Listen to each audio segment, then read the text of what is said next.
रानी चिड़िया जब दाना चुगने के बाद घर वापस आती है तो वो ये देखकर हैरान हो जाती है, इसका एक अंडा गायब था। अरे मेरा अंडा कौन ले गया? अभी सुबह तक तो यहीं था, अब मैं क्या करूं? रानी बहुत परेशान हो जाती है। उसके बाद रानी उड़ती हुई अपनी पड़ोसन टुनटुनी के पास आती है तो टुनटुनी उसे देखकर कहती है, रानी खैरियत तो है? तुम कुछ परेशान नजर आ रही हो मुझे। हाँ टुनटुनी बहन, तुमने मेरा अंडा तो नहीं देखा? मेरा एक अंडा घोंसले में नहीं है।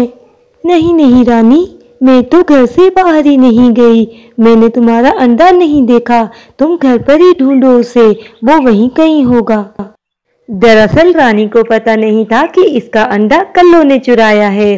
कल्लो का खुद को कोई अंडा नहीं था, इसीलिए सोचा कि वो रानी का अंडा चुरा कर लाएगी और कालू से कहेगी कि ये अंडा इसने दिया है। अगली सुबह रानी फिर से दाना लेने चली जाती है तो फिर से कल्लो इसका दूसरा अंडा चुराकर अपने साथ वहां से ले जाती है। और जब रानी घर वापस आती है तो वो दूसरा अंडा भी गायब पाती है तो रानी रोने लगती है। कौन जालिम ले गया मेरे अंडे? अब मैं क्या करूं? मैं अपने अंडों के बिना कैसे जीऊंगी? और इधर जब कालू घर वापस आता है तो वो अपने घोंसले में 2 अंडे देखकर हैरान रह जाता है। अरे गोरी, ये मैं क्या देख रहा हूँ? तुमने वाकई 2 अंडे दिए हैं। हाँ कालू, तुम कहते थे ना कि मैं कभी माँ नहीं बन सकती और तुम मुझे छोड़कर दूसरी शादी कर लोगे, लेकिन देखो मैंने ये 2 अंडे दिए हैं। अब तो तुम मुझे घर से नहीं निकालोगे ना? कल्लो कालू से झूठ बोलते हुए कहती है, नहीं नहीं कल्लो, मैं तुम्हें कभी भी घर से नहीं निकालूंगा। तुमने मुझे बहुत बड़ी खुशखबरी दी है। फिर ऐसे ही कुछ दिन गुजर जाते हैं। एक दिन कल्लो की सहेली पिंकी इससे मिलने इसके पास आती है। अरे कल्लो, ये अंडे कहाँ से आए? अभी कुछ दिनों तक तो तुमने कोई अंडा नहीं दिया था।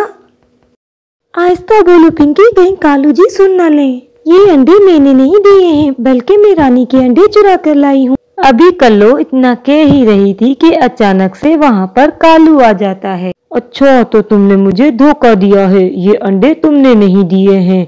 तुमने अच्छा नहीं किया कल्लो, तुमने अपनी गोद भरने के लिए किसी और की गोद उजाड़ दी। अभी के अभी चलो और रानी बहन से माफी मांगो, वरना अच्छा नहीं होगा।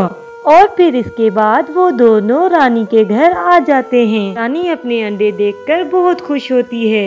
रानी बहन, हमें माफ कर दो, कल्लो ने ही तुम्हारे अंडे चुराए थे। तुम अपनी अमानत रख लो, अब मैं इस कल्लो के साथ नहीं रहूंगा। नहीं कालू भैया, इसमें कल्लो का कोई कसूर नहीं, बल्कि इसमें आपका कसूर है। आपकी वजह से कल्लो ने मेरे अंडे चुराए।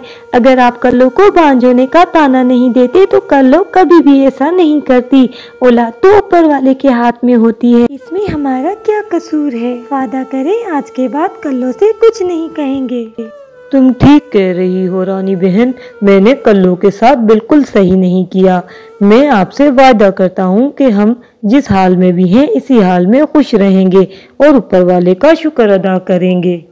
और फिर यूं ही कुछ अरसा गुजर जाता है और एक दिन कल्लो एक प्यारे से अंडे की माँ बन जाती है।